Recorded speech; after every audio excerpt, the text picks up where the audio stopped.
आज हम पढ़ेंगे NCERT class 8 chapter second part second company का फैलता शासन। यदि हम 1757 से 1857 के बीच ईस्ट इंडिया कंपनी के द्वारा भारतीय राज्यों पर कब्जे की प्रक्रिया को देखें तो कुछ महत्वपूर्ण बातें सामने आती। किसी अनजान इलाके में कंपनी ने सीधे सैनिक हमला प्राय नहीं किया। उसने किसी भी भारतीय रियासत का अधिग्रहण करने से पहले विभिन्न राजनीतिक, आर्थिक और कूटनीतिक के साधनों का इस्तेमाल किया।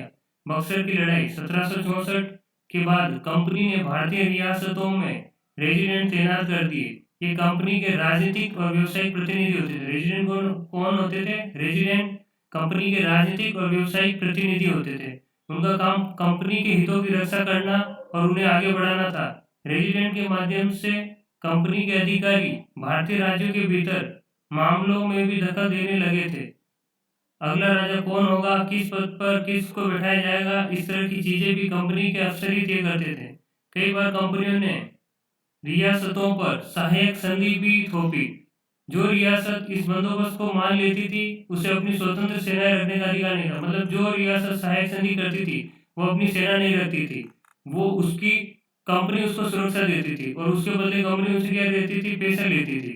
कंपनी की तरफ से सुरक्षा मिलती थी और सहायक सेना के रखरखाव के लिए वो कंपनी को पैसा देती थी। अगर भारतीय शासक रकम अदा करने में चूक जाते थे तो जुर्माने के तौर पर इलाका कंपनी अपने कब्जे में ले लेती थी। उदाहरण के लिए रिचर्ड वेलेस्ली गवर्नर जनरल 1798 से 1805 था। उस समय अवध के नवाब को 1801 में अपना आधा इलाका कंपनी को सौंपने के लिए मजबूर किया गया, क्योंकि नवाब सहायक सेना के लिए पैसा अदा करने से चूक गए थे। इसी आधार पर हैदराबाद के भी कई इलाके छीन लिए गए। बक्सर की लड़ाई के बाद हुई संधियों के फलस्वरूप नवाज सुजाउद्दौला के ज्यादातर अधिकार छीन लिए गए थे। अब कुछ शब्द उसका मतलब निषेधाज्ञा, निर्देश मतलब आदेश देना। अधीनस्थता, दबू पर। अधीनस्थता का मतलब है कि कोई आपको अपने अधीन रख रहा है, उसको बोलते हैं अधीनस्थता। टीपू सुल्तान, शेर मैसूर।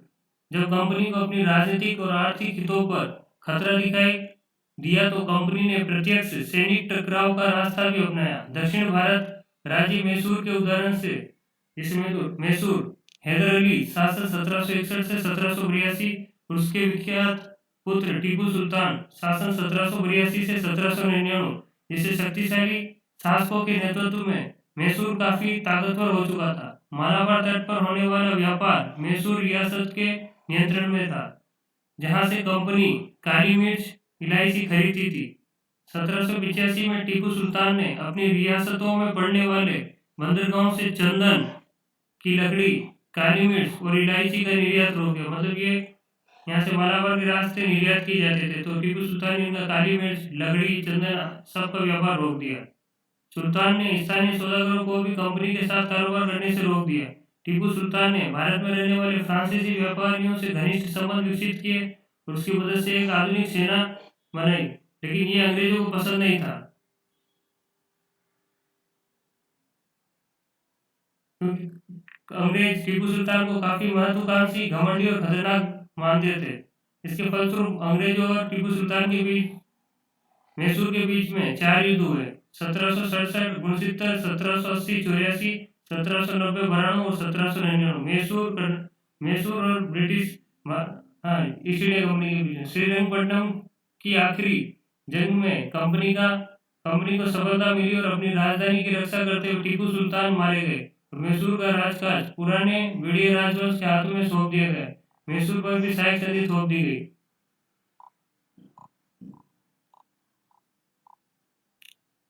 मराठों से लड़ाई। 18वीं शताब्दी के आखिर से कंपनी मराठों की ताकत को भी काबू और खत्म करने के बारे में सोचने लगी थी। 1761 में पानीपत की तीसरी लड़ाई में हार के बाद दिल्ली से देश का शासन चलाना मराठों का सपना चूर चूर हो गया था। अब कई मराठा साम्राज्य कई राज्यों में बढ़ गया था, जिसमें सिंधिया, होलकर, गायकवाड़, भोसले अलग अलग राजवंशों के हाथ में थी। बागडोर इनकी। ये सारे सरदार एक पेशवा सर्वोच्च मंत्री के अंतर्गत एक कन्फेडरेसी राज्यमंडल के सदस्य थे। मतलब एक राज्यमंडल होता था, कन्फेडरेशन, और उसके अंदर ये सभी सरदार होते थे, जैसे सिंधिया, होलकर। उनका मुख्य होता था पेशवा, सर्वोच्च मंत्री। पेशवा इस राज्यमंडल का सैनिक और प्रशासनिक प्रमुख होता था और पुणे में रहता था। उप माधवजी सिंधिया और नाना फडणवीस 18वीं सदी के आखिर के दो प्रसिद्ध मराठा योद्धा और राजनीतिज्ञ थे। एक के बाद एक कई युद्धों में कंपनी ने मराठों को घुटने टेकने पर मजबूर कर दिया। पहला युद्ध 1782 में सालवाई संधि के साथ खत्म हुआ, जिसमें कोई पक्ष नहीं जीता था। फर्स्ट युद्ध तो वो 1782 में, उसके बाद सालवाई की संधि हुई, उसमें कोई विजय नहीं रहा। दूसरा युद्ध अंग्रेज मराठा युद्ध 1803 से 1805 के बीच में हुआ। इसका नतीजा ये हुआ कि उड़ीसा और यमुना के उत्तर में स्थित आगरा व दिल्ली सहित कई भूभाग अंग्रेजों के कब्जे में आ गए। परंतु 1817-19 के तीसरा अंग्रेज मराठा युद्ध हुआ, जो मराठों की ताकत को पूरी तरह कुचल दिया गया। पेशवा को पुणे से हटाकर कानपुर के पास बिठूर में पेंशन पर भेज दिया गया। कन्फेडरेसी का मतलब होता है गठबंधन। फर्स्ट युद्ध 1782 में, सेकेंड युद्ध 1803-1805 में, 1817-1819 मराठा अंग्रेज युद्ध। सर्वोच्चता का दावा, लॉर्ड हेस्टिंग 1813-1823 तक गवर्नर जनरल के नेतृत्व में सर्वोच्चता की एक नीति शुरू की गई। कंपनी का दावा था कि उसकी सत्ता सर्वोच्च है, इसलिए वह भारतीय राज्यों से ऊपर है और अपने हितों की रक्षा के लिए भारतीय रियासतों का अधिग्रहण करने या उनको अधिग्रहण की धमकी देने का अधिकार अपने पास मांगती थी। यह सोच बाद में अंग्रेजों की नीतियों में दिखाई देती रही है, लेकिन यह प्रक्रिया बेरोक-टोक नहीं चली। उदाहरण के लिए, जब अंग्रेजों ने कितूर, फिलहाल कर्नाटक में, ये छोटे से राज्यों को कब्जे में लेने का प्रयास किया, तो रानी चेन्नम्मा ने हथियार उठाया और 1824 में उन्हें गिरफ्तार कर लिया गया। 1829 में जेल में उनकी मृत्यु हो गई। चेन्नम्मा के बाद कितूर स्थित संगोली के गरीब चौकीदार रायन्ना ने भी प्रतिरोध किया, उन्हें 1830 में फांसी दे दी गई। ये कितूर रानी चेन्नम्मा।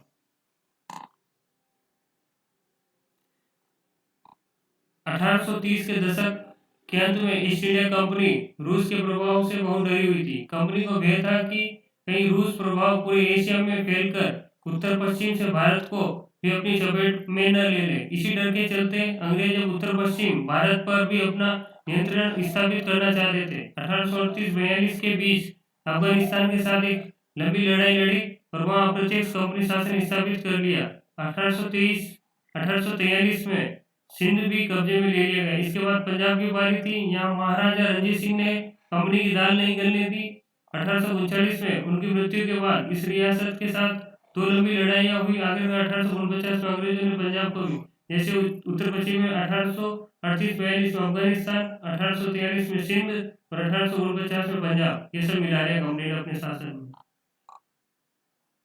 विलय की नीति, अधिग्रहण की आखिरी लहर 1848 से 1856 के बीच गवर्नर जनरल बने लॉर्ड हॉर्डिंग के शासन काल में चली। लॉर्ड हॉर्डिंग ने एक नई नीति अपनाई, जिसे विलय नीति कहा गया।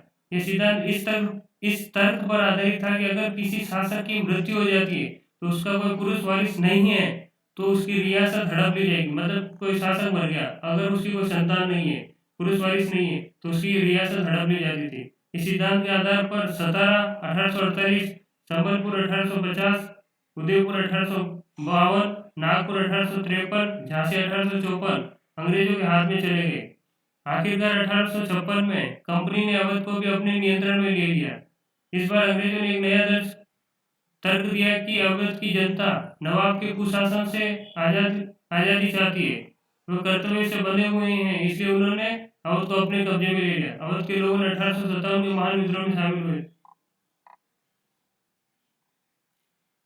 ये 1797 में ब्रिटिश शासन के अधीन क्षेत्र, ये पीले वाला और रेड क्षेत्र जो ब्रिटिश शासन के अधीन नहीं था। ब्रिटिश शासन के अधीन क्षेत्र बहुत कम था।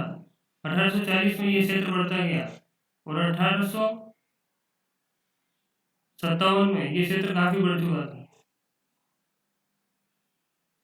नए शासन की स्थापना, गवर्नर जनरल वॉरेन हेस्टिंग 1773 से 1785 उन बहुत सारे महत्वपूर्ण व्यक्तियों में से था जिन्होंने कंपनी की ताकत फैलाने में अहम भूमिका अदा की थी। वॉरेन हेस्टिंग के समय तक आते आते कंपनी ने केवल बंगाल बल्कि मुंबई और मद्रास में भी सत्ता हासिल कर ली थी। बंगाल, मुंबई और मद्रास वॉरेन हेस्टिंग से हासिल कर ली। ब्रिटिश इलाके मोटे तौर पर प्रशासकीय इकाई में बटे हुए थे। जिन्हें प्रेसिडेंसी कहा जाता था। उस समय 3 प्रेसिडेंसी थी, बंगाल, मद्रास और बम्बई।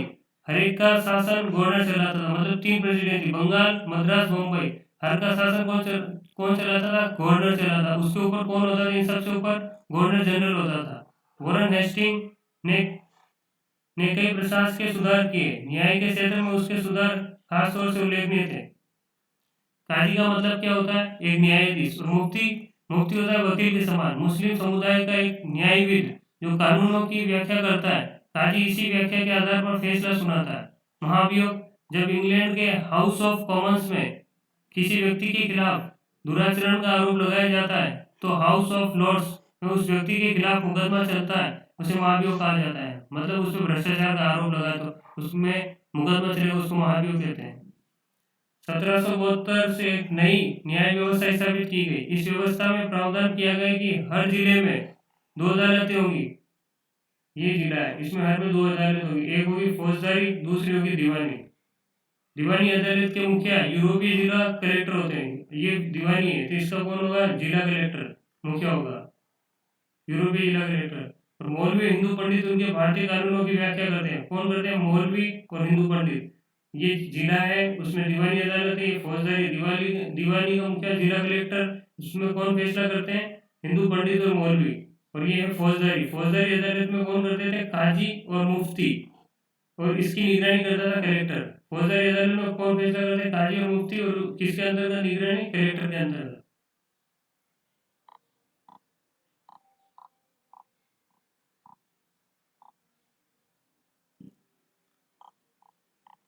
ये महाभियोग चलाया गया था वॉरेन हेस्टिंग के खिलाफ 1785 में। एडमंड बर्के ने उस बंगाल पर शासन सही ढंग से नहीं चलाया। एक बड़ी समस्या यह थी कि ब्राह्मण पंडित धर्मशास्त्र की अलग अलग शाखाओं के हिसाब से स्थानीय कानूनों की अलग अलग व्याख्या कर देते थे। इसी भिन्नता को खत्म करके समरूपता लाने के लिए 1775 में 11 पंडितों को भारतीय कानूनों का एक संकलन तैयार करने का काम सौंपा गया।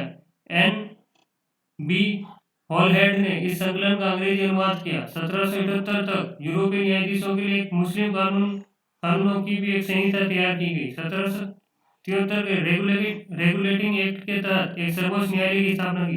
ये पूछ सकते हैं सर्वोच्च न्यायालय की स्थापना कौन से? 1773 के रेगुलेटिंग एक्ट के तहत। इसके अलावा कलकत्ता में अपीली अदालत और सदर निजामत अदालत का भी स्थापना की गई। भारतीय जिले में कलेक्टर सबसे बड़ा ओहदा होता था। जैसा कि नाम से पता चलता है उसका मुख्य काम था लगान और कर इकट्ठा करना। कलेक्टर का मुख्य काम क्या था? लगान और कर इकट्ठा करना तथा न्यायाधीशों, पुलिस अधिकारियों व दरोगा की सहायता से जिले में कानून व्यवस्था बनाए रखना होता था। कलेक्टर का काम था एक तो लगान और कर इकट्ठा करना और पुलिस अधिकारियों, न्यायाधीशों और दरोगा की सहायता से कानून व्यवस्था बनाए रखना। उसका कार्यालय कलेक्ट्रेट सत्ता और संरक्षण का नया केंद्र बन गया था, जिसे पुरानी सत्ता केंद्रों को हाशिए में ढकेल दिया था। कंपनी की फौज, कंपनी के साथ भारत में शासन और सुधार के नए विचार तो आए, लेकिन उसकी असली सत्ता सैनिक ताकतों में थी। मुगल फौज मुख्य रूप से घुड़सवार, सवार, घोड़े पर चलने वाले प्रशिक्षित और पैदल सेना थी। उन्हें तीरंदाजी और तलवारबाजी का प्रशिक्षण दिया जाता था। सेना के सवारों को दबदबा रहता था और मुगल साम्राज्य को एक विशाल पेशेवर प्रशिक्षण वाली पैदल सेना की जरूरत महसूस नहीं होती थी। ग्रामीण इलाकों में सशस्त्र किसानों की बड़ी संख्या थी और वे स्थानीय जमींदार मुगलों की जरूरत पड़ने पर पैदल सिपाही मुहैया कराते थे। 18वीं सदी में जब अवध और बनारस जैसी रियासतों में किसानों को भर्ती करके उन्हें पेशेवर सैनिक प्रशिक्षण दिया जाने लगा तो ये सूरत बदल गई। अंग्रेज अपनी सेना को सिपाही, जो भारतीय शब्द सिपाही से ही बनाए आर्मी देते, सिपाही की आर्मी। धर्मशास्त्र, संस्कृत की ऐसी कृतियां जिनमें सामाजिक तौर तरीकों और आचरण के सिद्धांतों की व्याख्या की जाती है, धर्मशास्त्र कहलाता है। ईसा पूर्व 500 वर्ष पहले लिखे गए थे। सवार, घुड़सवार, मस्केट, पैदल सिपाही द्वारा इस्तेमाल की जाने वाली एक भारी बंदूक, उसको कहते थे मस्केट। मैचलॉक, शुरुआती दौर की बंदूक जिसमें बारूद की माचिस से चिंगारी लगा, जैसे बंदूक होती थी उसमें यहाँ पे चिंगारी लगाते थे, उसको बोलते थे मैचलॉक।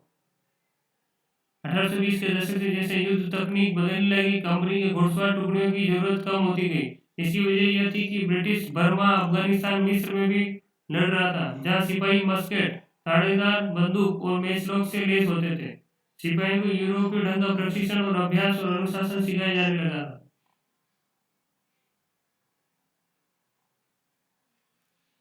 सेना खड़ा करने के चक्कर में अंग्रेज कई बार जाति और समुदाय की भावनाओं की नजरअंदाज भी किया। सिपाही क्या उनको सिपाही की 1857 विद्रोह हमें सिपाहियों की दुनिया में झलक मिली। निष्कर्ष, ईस्ट इंडिया कंपनी एक व्यापारिक कंपनी के रूप में आई, लेकिन भौगोलिक गोपनीय में शक्ति बन गई। 19वीं सदी की शुरुआत में नई भाप तकनीक के आने से यह प्रक्रिया और तेज हो गई। समुद्र मार्ग से आने में 6 से 8 माह की जगह 3 से 4 हफ्ते लगने लगे। 1857 तक भारतीय उपमहाद्वीप के 63% भूभाग और 78% आबादी पर कंपनी का सीधा शासन स्थापित हो गया। देश के शेष भूभाग और आबादी पर कंपनी का अप्रत्यक्ष प्रभाव था। इस प्रकार व्यवहारिक स्तर पर ईस्ट इंडिया कंपनी पूरे भारत को अपने नियंत्रण में ले चुकी थी। दक्षिण अफ्रीका में दास व्यापार। डच व्यापारी 17वीं सदी में दक्षिण अफ्रीका पहुंचे और जल्दी दास व्यापार शुरू किया। किन्होंने? डचों ने। लोगों को बंधक बनाकर जंजीरों में बांधकर दास बाजारों में बेचा जाता था। 1834 में दास प्रथा के अंत के समय अफ्रीका के दक्षिणी सिरे पर दीवानी का क्या मतलब होता है? भूराजस्व वसूल करने का एक अधिकार। शेर मैसूर टीपू सुल्तान। फौजदारी अदालत रानी चेन्नम्मा। कितूर में अंग्रेज विरोधी आंदोलन का नेतृत्व। सिपोई वॉरेन हेस्टिंग, भारत का पहला governor general. Share and subscribe my channel.